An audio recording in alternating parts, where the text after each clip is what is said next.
Jules Torres, que faut-il retenir de ce déplacement et de cette entrée donc en campagne de Marine Le Pen? Que le Rassemblement national est en campagne, que le Rassemblement national est en ordre de bataille pour mener cette campagne qui est une campagne inédite puisqu'elle commence avec un retournement judiciaire absolument historique. Marine Le Pen, hier midi, hier même à 13h30, elle était empêchée de concourir à l'élection présidentielle. Elle devait possiblement faire une campagne avec un bracelet électronique et le retournement a été évidemment hier soir au journal de 20h de TF1 avec Marine Le Pen qui dit « Je me pourvois en cassation, c'est donc suspensif, je peux donc être candidate à l'élection présidentielle ». Alors on a vu des images du Rassemblement national qui est à La Flèche, qui est dans une commune qui a été prise aux dernières élections municipales après 37 ans de règne socialiste par un maire qui s'appelle Romain Lemoigne, dans une région et dans un département où le Rassemblement national n'a pas forcément beaucoup de villes, n'a pas forcément un gros poids électoral, mais on voit aussi que c'est le glissement naturel des choses depuis une quinzaine d'années, c'est que le vote Rassemblement national aujourd'hui ne résiste quasiment à aucune région.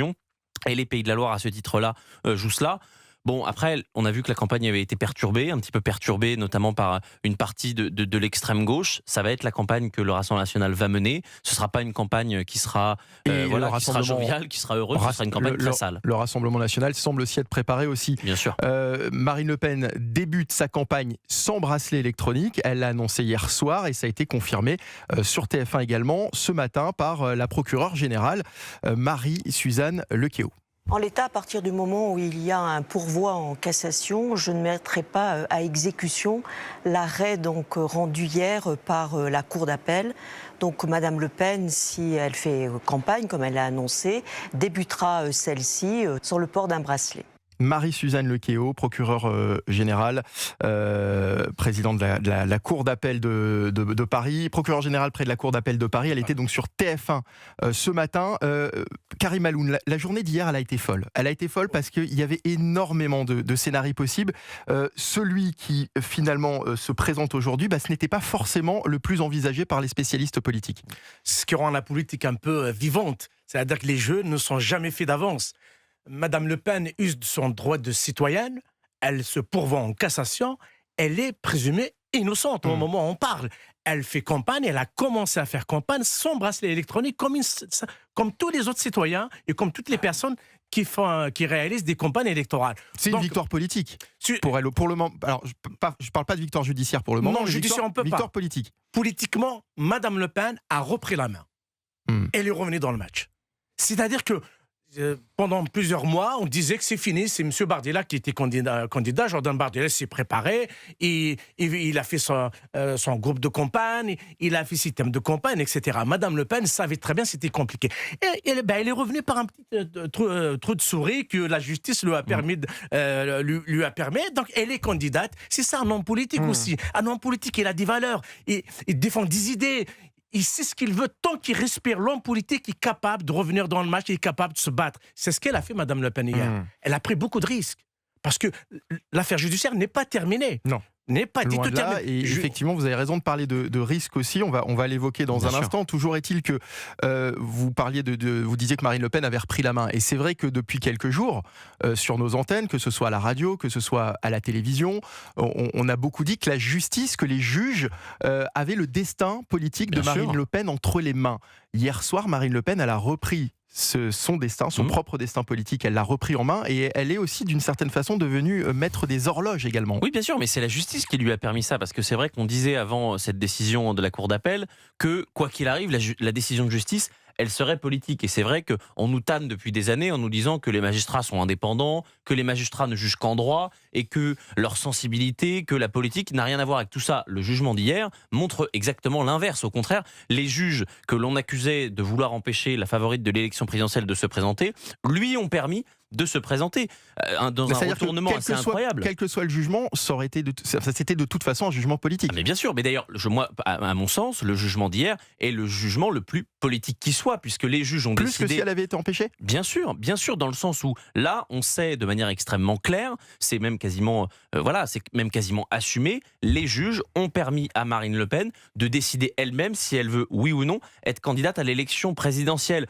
Imaginez donc quand même, je me mets à la place des Français qui regardent la décision de première instance et celle de la Cour d'appel, il y a rien qui va. En premier appel, Marine Le Pen prend 4 ans de prison, 2 avec sursis, 2 prison ferme aménageable sous bracelet électronique. C'est réduit à 1 an en Cour d'appel. On passe de 5 ans d'inéligibilité avec une exécution provisoire à seulement 15 mois ferme sans l'exécution provisoire. Donc on change du tout au tout. Il y a une baisse qui est drastique de la condamnation de Marine Le Pen. Donc j'ai du mal à y voir, et beaucoup d'observateurs ont du mal à ne pas y voir, une décision qui est politique, mais une décision qui est politique qui va dans le bon sens, puisque le sujet, c'est la démocratie, c'est le fait que les électeurs, et en particulier les électeurs du Rassemblement national, pourront voter pour le RN. C'est pas rien quand même. Depuis 1974, à l'exception de 1981 où Jean-Marie Le Pen n'avait pas eu les 500 parrainages nécessaires pour se présenter, il y a toujours eu un bulletin avec le nom Le Pen. L'horizon présidentielle du RN et avant du FN a toujours eu un nom, Le Pen. Et donc, en 2027, ça ne transigera pas avec la règle non écrite depuis maintenant un demi-siècle. Il y aura un bulletin Le Pen, ça, c'est pas anodin. On peut aussi dire que les juges, d'une certaine façon, en prenant cette décision hier en début d'après-midi, se sont aussi laver les mains de cette question finalement de l'inéligibilité et ont remis ce choix directement à Marine Le Pen, Karim Malou. Mais il y a une façon de dire que parce que le premier jugement, on disait c'est un empêchement politique, organisé, planifié, téléguidé. C'était comme ça, il suffit de lire la presse, écouter la radio et la télé. Et aujourd'hui, on dit autre chose. Les juges vous ont dit que maintenant, vous voulez vous présenter, présentez-vous, tout simplement. Voilà ce qui s'est passé. C'est simple. Maintenant, faisons de la politique. Revenons à la politique, l'aspect judiciaire. Et derrière nous, maintenant, c'est un terrain qui revient aux juges. Et la justice prend toujours son temps. C'est vrai, la stratégie du sablier que Mme Le Pen vient d'utiliser, ça marche dans le sens que la justice met beaucoup de temps pour rendre son verdict. La Cour de cassation, il faut attendre février, voire mars. C'est pas sûr, et puis c'est pas fini. Parce que après la décision... Elle peut aussi rendre sa décision au mois de janvier, la Cour de cassation. Oui, mais après cette décision, il y a la deuxième décision qui intervient. Il faut que le juge d'application des peines la convoque. Il peut rester 2-3 mois avant de la convoquer. Après la décision du juge d'application des peines, si le ministère au fait, il y aura l'élection présidentielle sans bracelet électronique. Ça fait quand même beaucoup d'hypothèses qui sont mises sur la table. Je veux dire que il faut être honnête de les dire aussi. Non, mais bien sûr, obligés. La décision qui a été prise hier soir par Marine Le Pen, Jules Torres, on peut pas dire qu'elle soit la moins risquée sur le papier, dans le sens où effectivement il y a beaucoup de paramètres qui restent quand même, qu'on le veuille ou non, inconnus dans cette équation. Ça fait plusieurs jours qu'on disait aussi que finalement cette date, ce jugement qui devait être rendu hier par la Cour d'appel, serait quoi qu'il arrive aussi une forme de soulagement pour le Rassemblement national, parce qu'il permettrait au Rassemblement national de débuter enfin sa campagne. Bah oui, bien sûr, mais il y avait beaucoup de scénarios. Marine Le Pen, elle attendait la relaxe qui lui aurait permis évidemment de faire une campagne présidentielle en toute sérénité. C'est pas le cas, mais la décision des juges a été vécue, oui, comme une sorte de soulagement, vous avez raison de le dire, par le Rassemblement national, dans le sens où Marine Le Pen, aujourd'hui, est éligible. C'est ce que c'était ça, le vrai sujet. C'est moins la question du bracelet électronique que de l'inéligibilité. Mais en prenant ce risque, est-ce que Marine Le Pen n'use pas aussi d'une certaine façon d'une forme de péché d'orgueil aussi, vis-à-vis de son parti, en lui faisant prendre un risque qui n'aurait peut-être pas été le même en décidant d'envoyer directement Jordan Bardella sur le devant de la scène. On peut dire beaucoup de choses de Marine Le Pen, mais je ne pense pas qu'elle soit orgueilleuse. Au contraire, je pense qu'elle a toujours mis soit l'intérêt supérieur de la nation, soit l'intérêt supérieur de son parti au-dessus même de ses ambitions personnelles à elle. Et si elle a décidé de se pourvoir en cassation et d'être candidate à l'élection présidentielle, c'est qu'elle a l'intime conviction, la certitude, et nous avons interviewé ce matin Rodolphe Bosselus, son avocat, et il faisait part de la même certitude, c'est-à-dire que Marine Le Pen considère aujourd'hui que la Cour de cassation, elle ne le dit pas évidemment de cette manière, mais nous, notre rôle d'observateur politique, c'est de le dire comme ça, que la Cour de cassation ne la jugera pas avant le premier tour de l'élection présidentielle de 2027. Pourquoi ? Même s'il était question qu'elle la juge au mois de janvier, justement, dans le cadre de l'inéligibilité. C'est très intéressant, et on va rentrer un petit peu dans la technique, mais quand le président de la Cour de cassation dit cela, dit que la Cour de cassation pourrait se réunir en janvier 2027, c'est après la décision de première instance. Sauf que la décision de première instance, elle condamne Marine Le Pen à 5 ans d'inéligibilité avec une exécution provisoire qu'elle a commencé à purger depuis sa première condamnation. Or, la Cour d'appel de Paris n'a pas retenu l'inéligibilité à Marine Le Pen, à l'heure où on se parle, est absolument éligible. Donc ça change du tout au tout, puisque le fait que la Cour de cassation se réunisse bien avant le délai moyen pour avoir un recours en Cour de cassation, normalement c'est entre 12 et 18 mois. Là, on voit très bien. On est dans un cas extrêmement particulier ça vous ne pouvez pas le nier, et qui visiblement continue de faire débat. Oui. Puisque effectivement, on entend différents avocats, différents magistrats qui n'arrivent pas encore à clairement se mettre d'accord sur cette question de droit. Tout à fait. Et la question de droit, c'est donc sur l'article 432-15 du Code pénal, qui est le recours utilisé par l'avocat de Marine Le Pen, et qui en gros dit que cet article-là concerne les affaires franco-françaises, et donc que l'argent que le Rassemblement national aurait détourné, c'est pas de l'argent français, c'est de l'argent qui est distribué par le Parlement européen. Ça, c'est évidemment extrêmement technique, mais le sujet, et je pense que c'est le seul sujet, c'est est-ce que la Cour de cassation va intervenir en janvier ou février 2027 ? Moi, j'ai l'intime conviction que non. Cette analyse ne repose pas juste sur ce que je pense, elle repose sur des discussions que j'ai eues avec des magistrats, des discussions qu'on a pu avoir avec des personnes qui sont plutôt haut placées dans l'autorité judiciaire, et qui vous disent qu'aujourd'hui, il n'y a aucune raison que la Cour de cassation juge Marine Le Pen comme une citoyenne qui est au-dessus des lois. Encore une fois, la moyenne, c'est entre 12 et 18 mois. Pourquoi pour Marine Le Pen, ce serait 6 mois ? Ce serait 6 mois s'il y avait l'éligibilité. Mais là, il n'y a aucune raison objective que la Cour de cassation ne se saisisse avant le premier tour de l'élection présidentielle. On va continuer. Elle a estimé qu'elle était la candidate la mieux placée pour l'emporter aujourd'hui. Oui, bien sûr. De toute manière, le Rassemblement national ne sortira pas indemne de cette séquence. L'affaire qui est en cours est une affaire extrêmement grave, même si Marine Le Pen clame évidemment son innocence. Elle a raison de le faire avec ce que lui propose l'État de droit, c'est-à-dire un pourvoi en cassation. Rappelons quand même que c'est une affaire de détournement de fonds publics, que ça concerne 4,4 millions d'euros qui auraient été détournés. Après, on peut discuter technique de la zone grise, du désaccord administratif. Est-ce qu'un assistant parlementaire européen a le droit de travailler pour l'assistant pour le parti ? Bon, ça, c'est un débat qui sera fixé par la justice, quoi qu'il arrive. Ce débat toujours est-il qu'elle doit être jugée, et que si effectivement elle est reconnue coupable, à un moment donné, voilà. Et quoi qu'il arrive, il y a une épée de Damoclès qui est toujours là. Cet argument va être utilisé par quasiment tous les adversaires de Marine Le Pen. Je pense qu'à part Jean-Luc Mélenchon, qui a frayé dans ce genre d'affaires, et dont la moitié, enfin peut-être pas la moitié, mais en tout cas dont une bonne partie de ses députés ont déjà été condamnés de la justice, lui-même a écopé de 3 mois de prison avec sursis après s'en être pris à un procureur de la République et à des policiers. Il n'utilisera pas cet argument, mais vous verrez qu'à gauche notamment, on vous parlera de probité, d'exemplarité, de détournement de fonds publics. À droite aussi. À droite aussi, j'y viens.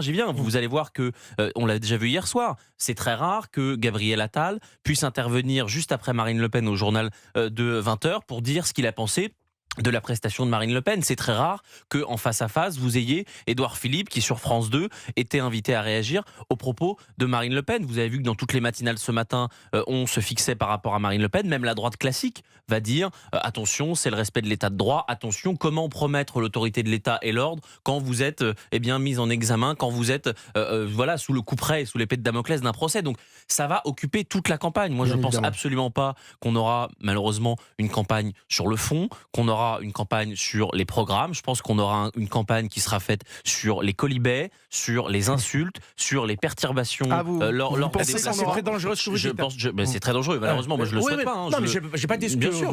Mais vous verrez que ce sera ça. Je pense que Gabriel Attal ne va pas faire un seul meeting sans parler de la condamnation en première et en deuxième instance de Marine Le Pen. Même pour les attaques contre Jordan Bardella, on l'accusera. Je vous rappelle que le Rassemblement national a été condamné dans cette affaire.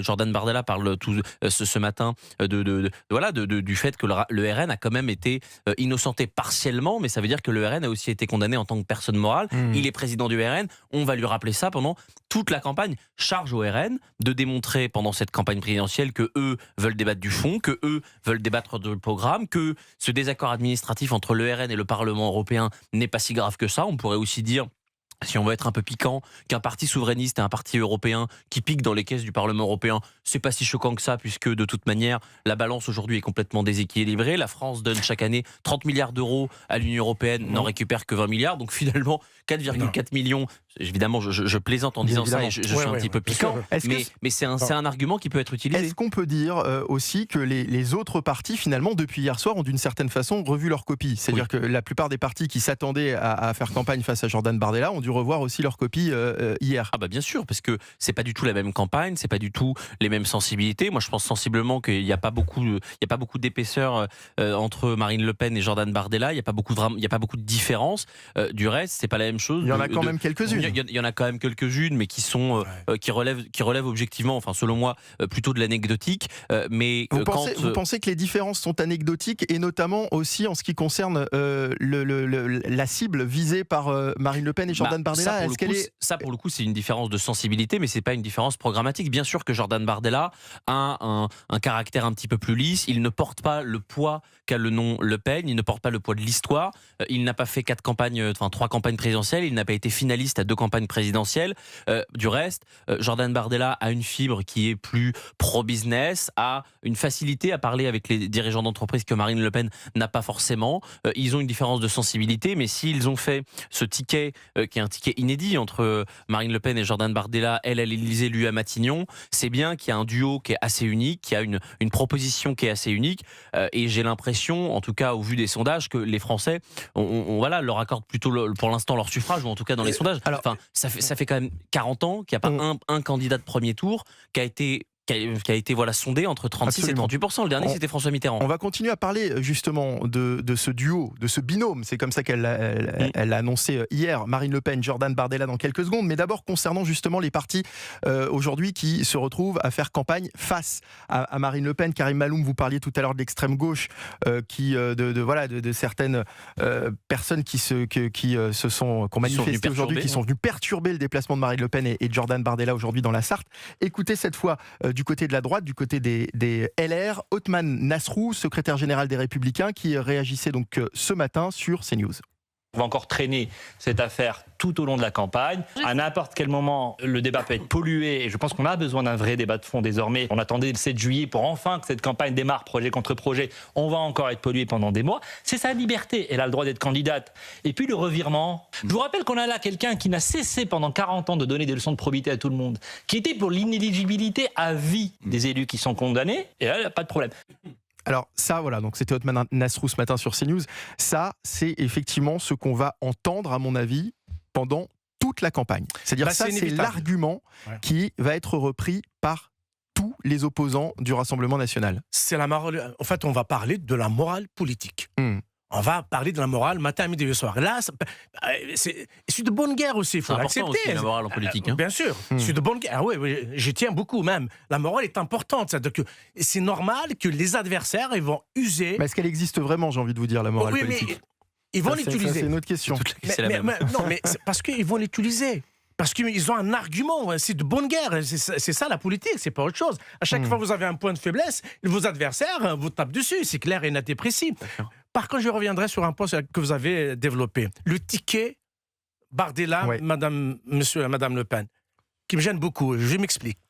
Mais on va en parler dans une minute, Karim. Juste avant, je demande à Jules de réagir au propos d'Othman Nasrou et on parlera justement de ce binôme et de ce ticket dont parlait Marine Le Pen hier soir. Non, mais moi je trouve ça intéressant que certains partis, et notamment Othman Nasrou, qui est un cadre des Républicains, on les attend davantage sur le fond, on les attend davantage sur les propos de Bruno Retailleau. Alors évidemment, c'est normal, l'actualité du jour, l'actualité de demain, l'actualité d'hier, c'est le Rassemblement national, c'est Marine Le Pen candidate, c'est Marine Le Pen éligible, mais il faut que tout le monde se reconcentre sur ces affaires. Je suis pas sûr que la droite, au vu des affaires qu'elles ont eues ces dernières années, ont un permis de critiquer Marine Le Pen et d'utiliser ça comme un argument de campagne. Je pense qu'au contraire, ça pourrait se retourner contre eux, de la même manière que Édouard Philippe, par exemple, qui a actuellement une mise en examen, ou en tout cas une instruction judiciaire pour des faits de détournement de fonds publics dans le port du Havre. Bon, voilà, je pense que c'est pas une bonne idée, de même que, par exemple, Renaissance, avec un certain nombre de députés qui ont été condamnés, que ce soit pour violence conjugale, que ce soit pour détournement de fonds publics, pour plein d'autres choses. Je suis d'accord avec vous, je pense en fait, il n'y a aucun parti qui aujourd'hui est plus blanc que blanc. Il n'y a aucun parti qui n'a pas été touché par une affaire judiciaire. Donc, mais toujours est-il, Jules, on pourrait imaginer que si la situation qu'on vit actuellement était vécue dans l'autre sens au sein d'un autre parti, on peut imaginer que Marine Le Pen et le Rassemblement national par exemple, hier, Rima Hassan était devant le tribunal de première instance dans une affaire d'apologie du terrorisme. Ça a été renvoyé à une date ultérieure, le 4 octobre, parce qu'il y a eu des problèmes dans la procédure. Mais évidemment que le Rassemblement national, si par exemple Rima Hassan est condamné, utiliserait cet argument-là. Bien évidemment, ça fait partie du jeu politique. Le problème, c'est qu'on a déjà eu une campagne de 2017 qui a été complètement sclérosée par l'affaire Fillon, et on n'a parlé que de justice pendant toute une campagne présidentielle. On n'a pas parlé de fond, on n'a pas parlé de programme. On a une campagne de 2022 qui était une non-campagne avec un président de la République qui a fait un mois de campagne, qui s'est déclaré un mois avant. Et il y a eu évidemment cette guerre en Ukraine qui a monopolisé le débat. Donc on n'a pas eu de vraie campagne. Emmanuel Macron dit souvent qu'il a été élu, par exemple, sur la promesse de sa réforme des retraites. Mais c'était faux. Personne n'avait voté pour lui pour ça. Il y a eu un effet drapeau quelques semaines avant le premier tour de l'élection présidentielle. Et le vrai risque, c'est qu'on passe à côté de cette campagne présidentielle. Et Karim l'a très bien dit, c'est sans doute, comme l'a dit Boualem Sansal également, l'une des campagnes les plus importantes, l'une des campagnes les plus historiques, parce qu'il est question, et moi c'est mon sentiment, de l'avenir de la France. Et est-ce qu'on continue dans cette spirale du déclin qui est infernale depuis 40 ans, ou est-ce qu'on change cela? Et ça, c'est aux Français d'y répondre. C'est qui pour changer tout cela? Est-ce qu'on continue avec un bloc central qui ne se met pas d'accord? Est-ce que les Français font confiance au Rassemblement national qui, malgré cette épée de Damoclès, n'ont jamais gouverné le pays? Est-ce qu'ils décident d'aller plus à gauche avec une candidature comme celle de Jean-Luc Mélenchon? Enfin, les jeux sont extrêmement ouverts. Les Français vont pouvoir voter. Les juges n'ont pas influer sur le casting de cette élection présidentielle. C'est une bonne chose à condition d'avoir une vraie campagne. Un mot, Karim Maloum. Un mot, parce qu'il a beaucoup développé, c'est un peu très difficile. Mais on va continuer d'en parler dans un instant. Mais En fait, c'est vrai qu'on n'a pas eu de débat présidentiel en 2022. Il n'y a pas eu de débat en 2017 aussi. Et tout porte à croire qu'on n'aura pas de débat en 2026, en 2027. C'est très dangereux pour la démocratie. Vous savez, la politique a horreur du vide. Donc les hommes politiques, ils doivent pas oublier qu'on n'est pas en 3e République, en 4e République. On vote pour un président et un vice-président aux États-Unis. En France, ça n'a jamais existé. Il me semble qu'un candidat à la présidentielle fasse campagne finalement, ou en tous les cas, ça a été très, très rare, fasse campagne directement avec son Premier ministre. En quoi est-ce que c'est dangereux selon vous, Karim Maloum? Tout d'abord, on n'est pas aux États-Unis, on est en France. Oui. Chaque pays a ses traditions politiques. Ça, c'est un point. Je pense que l'élection présidentielle... Personne n'est obligé de faire comme les autres. Absolument. Mais il y a l'histoire. Il y a les pratiques. Les Français sont très attachés à l'élection présidentielle. Très, très attachés. Ils veulent avoir un homme ou une femme, bien sûr. Pas un binôme. Ça n'a pas de sens. Dans la 5e République, c'est une personne, un homme ou une femme qui parle à un peuple.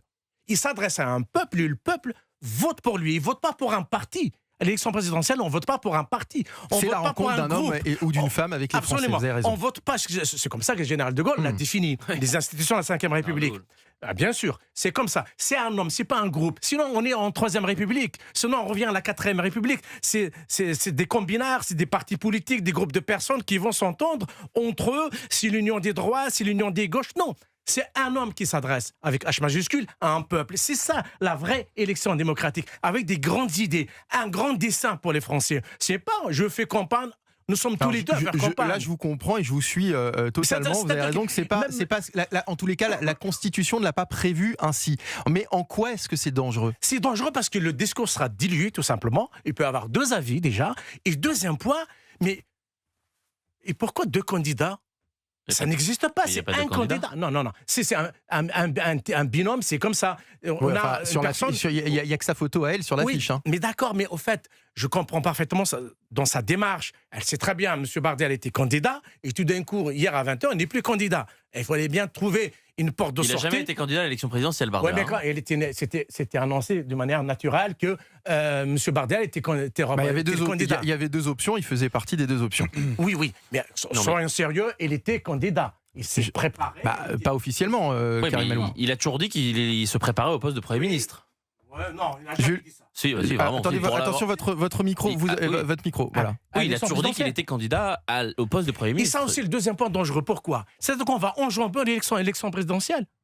On n'a pas. C'est-à-dire qu'on va parler déjà des législatives.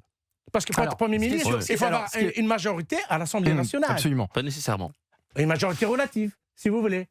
On va voir la 3e République, une combinaison des partis. Ce n'est pas la 5e République. Est-ce que c'est obligé, ça, la majorité relative à l'Assemblée nationale? C'est-à-dire le président nomme le Premier ministre. En réalité, le président a le pouvoir de nommer le Premier ministre. Oui, si Marine Le Pen veut nommer Christiane Taubira, elle fait ce qu'elle veut. Mais par contre, il faut avoir après le soutien de l'Assemblée nationale. Donc c'est pas un jeu, la politique, c'est pas un jeu. C'est quelque chose de sérieux. Ce qui est vrai, Jules Torres, c'est que à l'élection présidentielle, on vote pour un président de la République. On ne vote pas pour un Premier ministre. Et que d'une certaine façon, en affichant ce binôme, on a on pourrait imaginer que ça voudrait dire que Marine Le Pen s'engage à, tout au long de son mandat, avoir Jordan Bardella comme Premier ministre. Oui.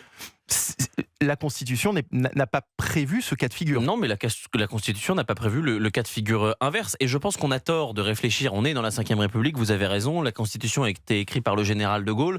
Et ça fait bien longtemps que l'esprit du général de Gaulle a quitté la vie politique française. Je parle des institutions. Oui, bien sûr, mais les institutions sont les mêmes. Mais je veux dire que la rencontre entre un homme et un peuple, depuis le général de Gaulle, on a quand même l'impression qu'elle se fait de moins en moins. Que le général de Gaulle avait prévu la Constitution, et notamment l'Assemblée nationale, ça va vous faire plaisir, comme la majorité absolue. Or, on voit bien qu'actuellement, depuis 2024, il n'y a pas de majorité absolue. Depuis 2022, il n'y a même plus de majorité absolue, il y avait une majorité relative. Donc, l'esprit de la Ve, elle est encore là, mais on ne vit plus tout à fait dans la Ve. On vit dans une version parallèle de la Ve République qui n'existe pas. Et c'est pour ça, je vous les ai laissés terminer, que je trouve le ticket entre Jordan Bardella et Marine Le Pen extrêmement intéressant. Et pardonnez-moi, c'est pas la première fois que ça arrive.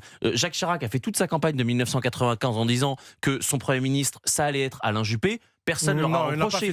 Nicolas Sarkozy, en 2007, a fait toute sa campagne présidentielle en disant que son Premier ministre allait être François Fillon. Et François Fillon est resté 5 ans à Matignon. C'est son record. Il n'y a pas eu d'autres Premiers ministres. Donc, moi, j'ai du mal à voir cela comme quelque chose de mauvais. Au contraire, je pense que les Français voient très bien que les rôles sont absolument partagés. Si Marine Le Pen, je serais d'accord avec vous, si Marine Le Pen disait « nous faisons un ticket », mais que les rôles n'étaient pas bien inscrits. Là, Marine Le Pen, elle dit c'est très clairement « je serai présidente de la République ». Je serai le Premier ministre. Et moi, je me mets à la place des journalistes. Les journalistes, sinon, ils vont faire... Moi, j'ai vécu une campagne présidentielle, je l'ai suivie, notamment celle d'Éric Zemmour. Il n'y a pas une seule conférence de presse où on ne demandait pas à Éric Zemmour ce sera qui votre Premier ministre. Là, au moins, Marine Le Pen, elle balaie d'un revers de main toutes les questions qu'il pourrait poser. On a bien compris c'est une très bonne chose. On a bien compris qu'il va faire toute la campagne à ses côtés. Il était même présent hier soir dans les coulisses. Comme il l'a déjà fait en 2020. Du 20h de TF1. Non, mais attends, on comprend aussi, Jules, que l'objectif aujourd'hui du Rassemblement national et l'objectif de Marine Le Pen avec ce binôme et cette campagne en duo, finalement, c'est de ratisser le plus large possible. Mais bien sûr, et d'ailleurs, elle le conçoit comme ça. Marine Le Pen parle à la France périphérique, au tissu social qu'elle a tissé depuis maintenant une quinzaine d'années, depuis qu'elle a repris le parti en 2011 au congrès de Tours, et elle ne prend pas un certain électorat, notamment un électorat de droite. D'ailleurs, elle assume même de ne pas parler à la droite. Jordan Bardella, c'est l'inverse. Il dit qu'il veut recréer et le faire du Rassemblement national une forme de RPR. Bon, c'est extrêmement clair, et ça, Marine Le Pen, elle ne touche pas. De même que Jordan Bardella, dans les catégories CSP+, il est bien meilleur que Marine Le Pen. Chez les retraités, il est aujourd'hui bien meilleur que Marine Le Pen. Donc, c'est là le ticket. C'est pour ça qu'il est intéressant, c'est qu'il ne touche pas les mêmes catégories sociales et les mêmes catégories socio-professionnelles. Est-ce qu'on peut imaginer aussi que c'est une assurance pour le parti d'aller à la présidentielle évidemment, en cas de problème, encore une fois, avec la justice. Bien sûr, c'était le cas, mais je crois que Marine Le Pen a été extrêmement claire, que ce soit hier ou aujourd'hui lors de son déplacement à la Flèche, elle sera candidate à l'élection présidentielle. Oui, enfin, elle n'a pas toutes les cartes entre ses mains non plus. C'est-à-dire ça reste un pari aujourd'hui. Ça reste un pari, mais quand on fait un pari, généralement, c'est qu'on est sûr de soi, et elle est sûre d'elle, visiblement. En réalité, quand on parle du Premier ministre, ça rime avec législatif. Quand on parle d'un président, ça rime avec l'élection présidentielle. Ce n'est pas la même chose. Parce que les législatives suivent toujours la présidentielle. Je ne vous ai pas coupé. Donc, je termine. C'est une façon d'enjamber quelque part le premier tour. Édouard Balladur l'a fait en 1995. Ça a bien marché. Il n'était même pas au deuxième tour. Jospin, il a enjambé le premier tour. Il croyait, il était en train de faire le deuxième tour, il n'était même pas au deuxième tour. Je préfère m'arrêter là. Donc je pense qu'il faut respecter les Français et les électeurs. Je pense que le premier tour n'a pas eu lieu. C'est un candidat ou un candidat. Ce n'est pas une tambouille politique. Voilà, on a. Après, ça reste une candidate. Il reste une candidate. Il y aura pas un bulletin Le Pen Bardella. En fait, le ticket n'est pas. C'est pas ça la Ve République. Le ticket, c'est la 4e République que Jean de Gaulle a bien fait parce qu'elle a ramené la France à la faillite. Donc je ne crois pas à la combinaison des partis, à des individus. On a besoin d'un homme, d'une femme capable de nous dire, de nous montrer un dessin pour y aller. Avec ce slogan pour la France, la Renaissance. Voilà, la campagne est lancée. On a pu voir l'affiche, et sur l'affiche, effectivement, Marine Le Pen est là. On parlait de Paris tout à l'heure. Vous me dites, quand on met un pari sur la table, on est sûr de le gagner. Vous avez déjà perdu des paris, Jules Torres. J'en ai perdu plein. Bah voilà.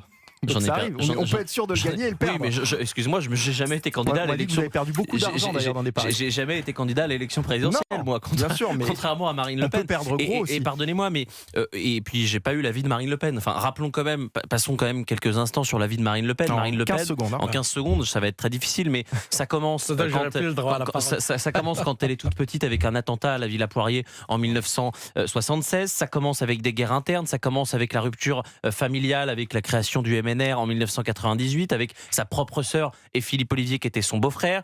Ça passe par une guerre interne pour prendre le parti en 2011. Ça passe par le fait de virer son propre père du parti. Ça passe par un débat raté en 2017. Ça passe par le fait que Éric Zemmour a failli la remplacer en 2022. Ça passe par le fait évidemment pas le même vécu que Jordan Bardella. Je suis d'accord avec vous. Et que les 66 millions de Français. Donc c'est aussi pour ça qu'elle utilise ce mot renaissance. Merci Jules Torres, merci à Karim Maloum.